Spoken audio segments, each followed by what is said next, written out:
Guys, so I've recently been looking for some noise cancelling headphones. In this video, I'm going to be comparing the Bose 700, the Sennheiser Momentum Wireless 3, and the Shure Aonic 50s. First thing I want to talk about is the design of each. I feel like the Bose 700, it's a very stylish set of headphones. It uses some sort of metal for the cups and the headband. There's like a rubberized feel to the inside of the band. The cups are a leatherette sort of feel. There are right and left symbols inside the cups, which I really like. There's branding on the headphones, but I think it's quite subtle. It's not in your face, it's not shiny or anything like that. There are minimal buttons on the outside, which I think is very good, and it looks quite clean overall. And you can use gestures to control the headphones. And I think it's intuitive enough for me. The cups, they rotate like this. The Shure Aonic 50s, I also think the design of these is very nice. Like the Bose, leatherette used with some stitching on the band. The metal frame that's on the headphones is quite thick. It's a nice touch. It looks very expensive. However, I feel like this is going to make it heavier. The branding with the Shures is a little bit more in your face with the chrome Shure logo. Some people will like it, some people won't. The right and left symbols are inside the cups, which is good. And the buttons are on the outside of the headphones. There's quite a few buttons. However, they do blend into the headphones quite well. Not the most intuitive to control though, I think, but once you're used to it, they're fine. The cups, they also rotate like the Bose, and that's it. Now the Sennheiser Momentums, I think these are probably the most unique looking of the three because they look like a kind of like a retro design. I think there's quite a bit of plastic on this design, so if people don't like that, then maybe not for you. The pads are a harder grain of leather or leatherette, okay? So it feels a bit more durable, but not quite so supple. So I think they won't rip as easily. The band design is the most unique of the three. There's some metal there. It's quite thin metal, but it looks quite flexible. There's some exposed wiring at the top. I feel like some will like it and some won't. I think it makes it very easy to adjust on the head though. The cups, they fold, they don't rotate, so they do fold. Lots of controls on the outside, they're in your face. Sennheiser don't try to hide them at all. And, you know, by modern standards, I think maybe it's starting to look a bit cheap and tacky, but at least you can feel them. So maybe from the practical side, it's actually better. Overall, the Sennheiser Momentum 3 is one of my favorite designs, especially in the cream color, but I do understand why a lot of people won't like them.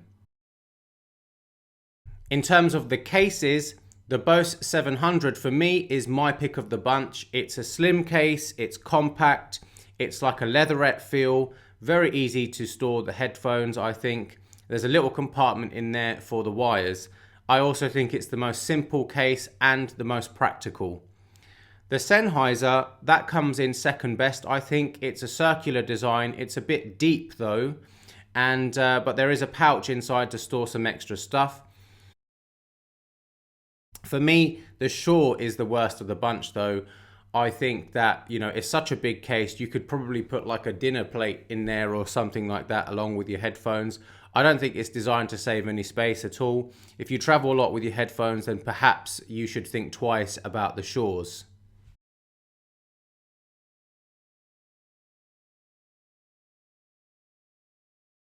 Another important aspect, if you're going to be wearing them all day, is the comfort and the weight of the headphones on your head. For me, the most comfortable by far are the Bose 700s. They're very light, very delicate feeling, very airy, and it feels spacious on the head. So what more could you ask for?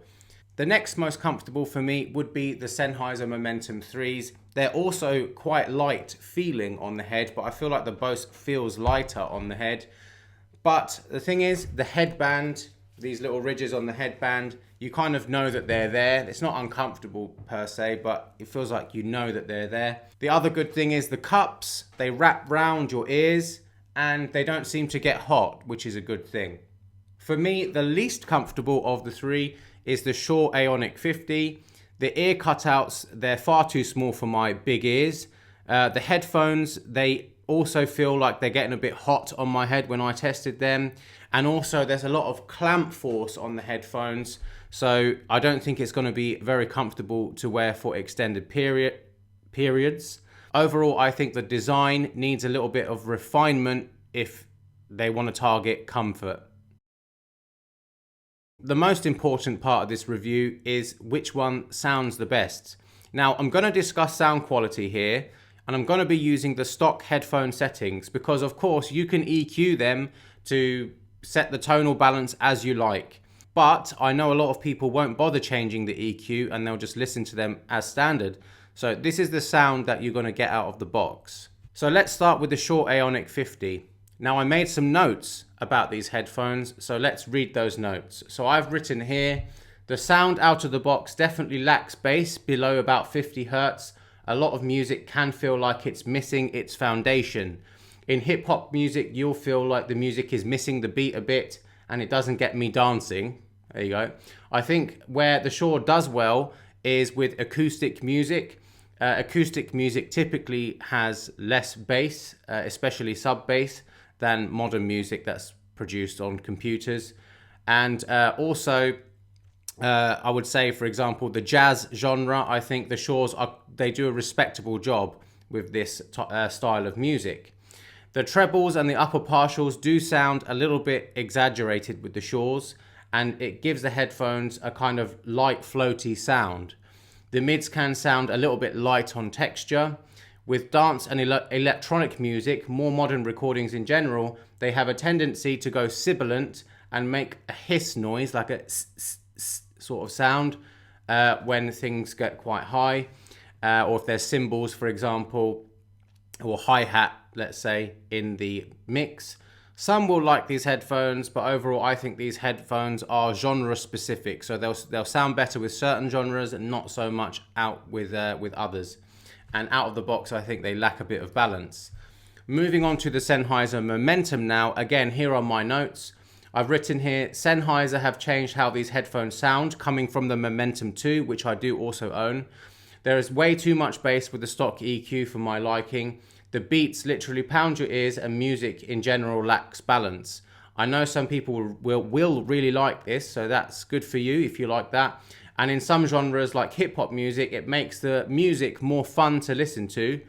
But the bass is definitely over-presented. It tends to bury information within the tracks. So I wouldn't recommend these for well-recorded pieces of music where you want to hear details. I think they're more suited to modern music. The highs are rolled off as well, so you don't get that sibilant sound like you do with the Shures.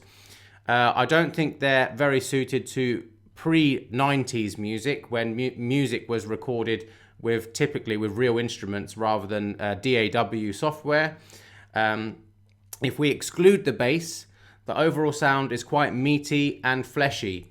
Hints of warmth there, and that signature Sennheiser veiled sound. The mids have more body compared to the other headphones in this test. And overall, I think the Momentum 2s had a better sound out of the box. And I still own those headphones and I still agree with myself. So there you go. Now we're moving on to the Bose 700s. I've said here, out of the box, these sound quite neutral, to be honest. Maybe a bit on the colder side of neutral, but only just.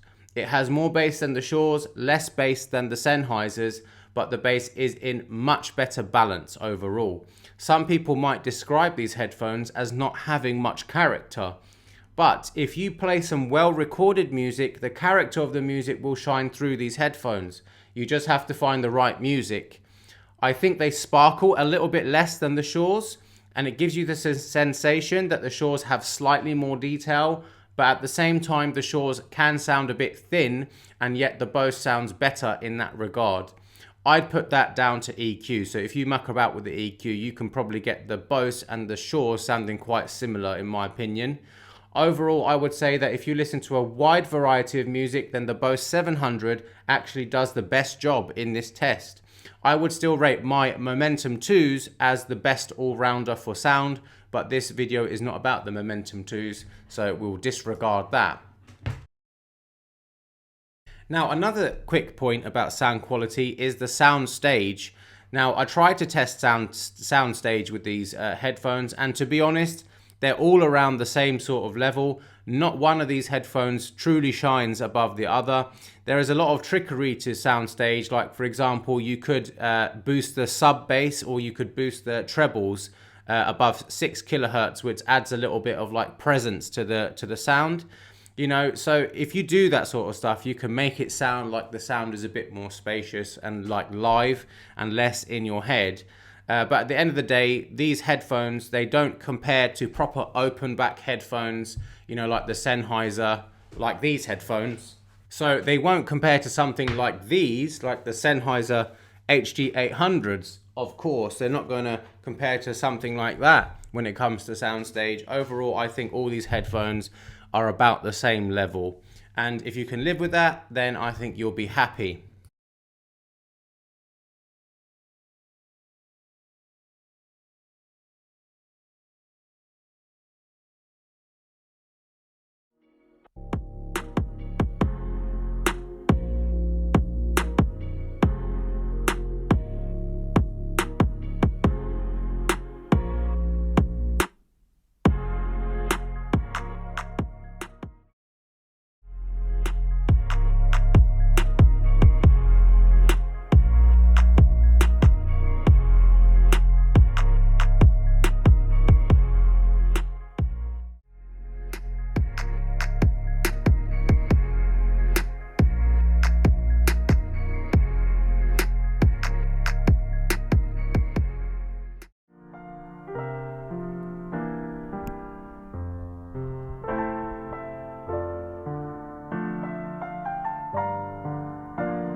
Testing 1, 2, 3, 4, 5, 6, 7, 8, 9, 10.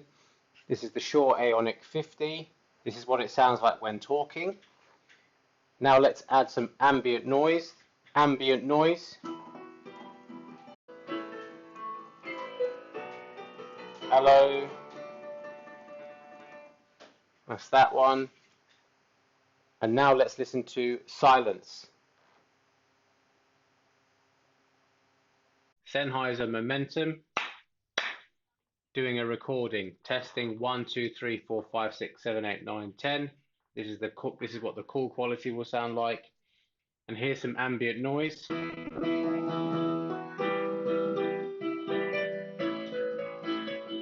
you hear me, guys? Can you hear me? 1, 2, 3, 4, 5, 6, 7, 8, 9, 10, 11, 12. Silence.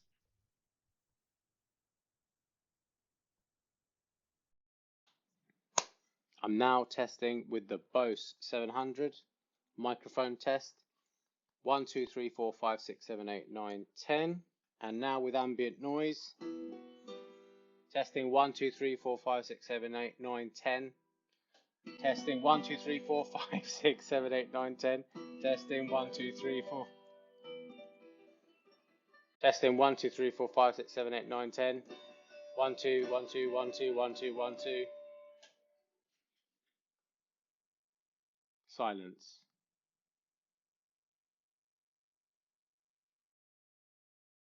The next thing I tested was noise cancellation. Now what I did was I loaded up some plane noise, like the plane cabin.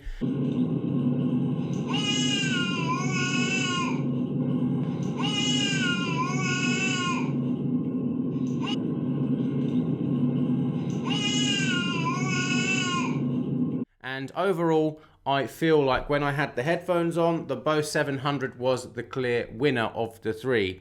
They're almost like the Sony XM series of headphones, if anybody knows those. The current one is the XM4. I have tested the Sony XM4s. They're slightly better, but they can be a little bit uncomfortable. It sounds like you're in outer space or something. It's so silent.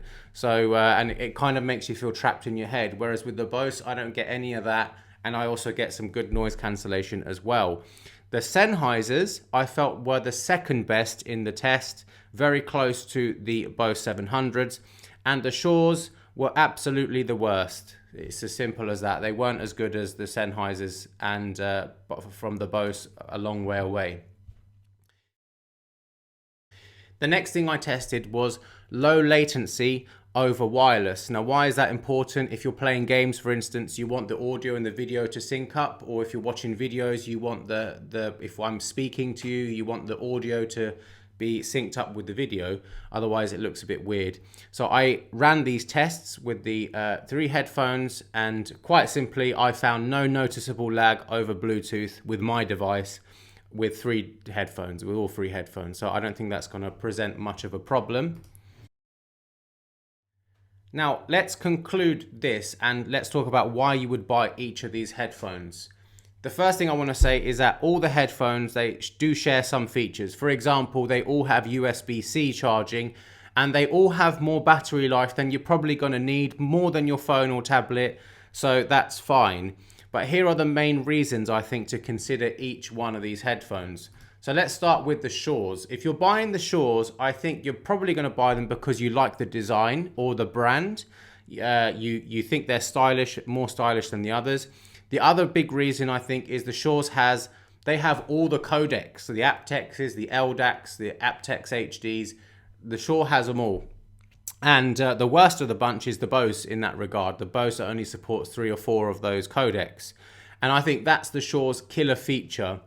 At the same time, there is a lot not to like about the Shures, I think. It had the worst microphone quality in the test. It had the worst ANC, and it lacks bass out of the box. And it also, for me, the most important is it lacks comfort too, if you want to actually wear them.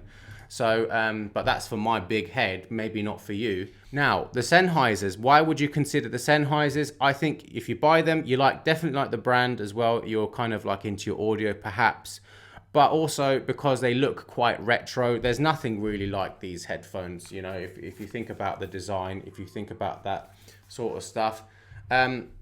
Yeah, I think you also buy these if you like big bass and you don't care that it's too much. It's kind of a good all-rounder, I think, the Sennheisers. It doesn't do too much badly for me, apart from the over bass. But the other thing is, Sennheiser's one of the most respected brands in the world, so that's another thing.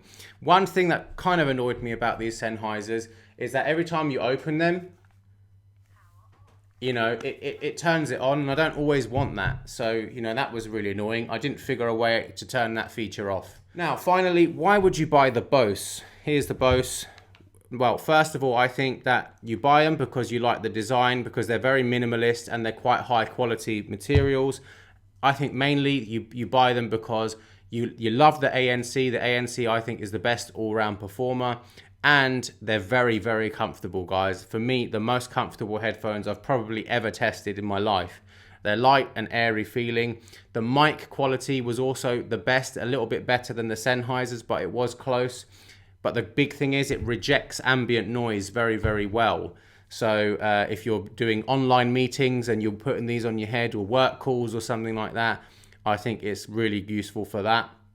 But when it comes to codec support, the Bose was the worst of the bunch. I can't say that I really care about that. If I want to listen to high quality music, then I will get something like these. I will get a nice DAC and I will get a nice headphone amplifier and listen to it that way. Overall, I think these headphones, you won't tell much of a difference between lossless or aptex HD, at least to my ears.